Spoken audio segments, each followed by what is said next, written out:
আসসালামু আলাইকুম এভরিওয়ান, আমার চ্যানেলে আপনাদের সবাই স্বাগতম। আজকে আমি আপনাদের সাথে শেয়ার করব আমার শ্বশুর বাড়িতে কিভাবে মুগ ডাল চাষ করা হয়। চলুন আমি আপনাদের দেখিয়ে দিচ্ছি।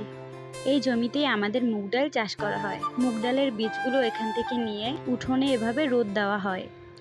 এগুলো শুকিয়ে যাওয়ার পরে এরকম রং হয়, আর অনেক রোদের তাপে এগুলো শুকিয়ে একেবারে করকরা হয়ে যায়। রোদের তাপে ডালের বীজগুলো একা একাই ফুটতে থাকে। আপনারা হয়তো দেখতে পাচ্ছেন এর ভিতরে এখনো কাঁচা কাঁচা কিছু রয়ে গেছে। সব ডাল ভালোভাবে শুকিয়ে যাবে।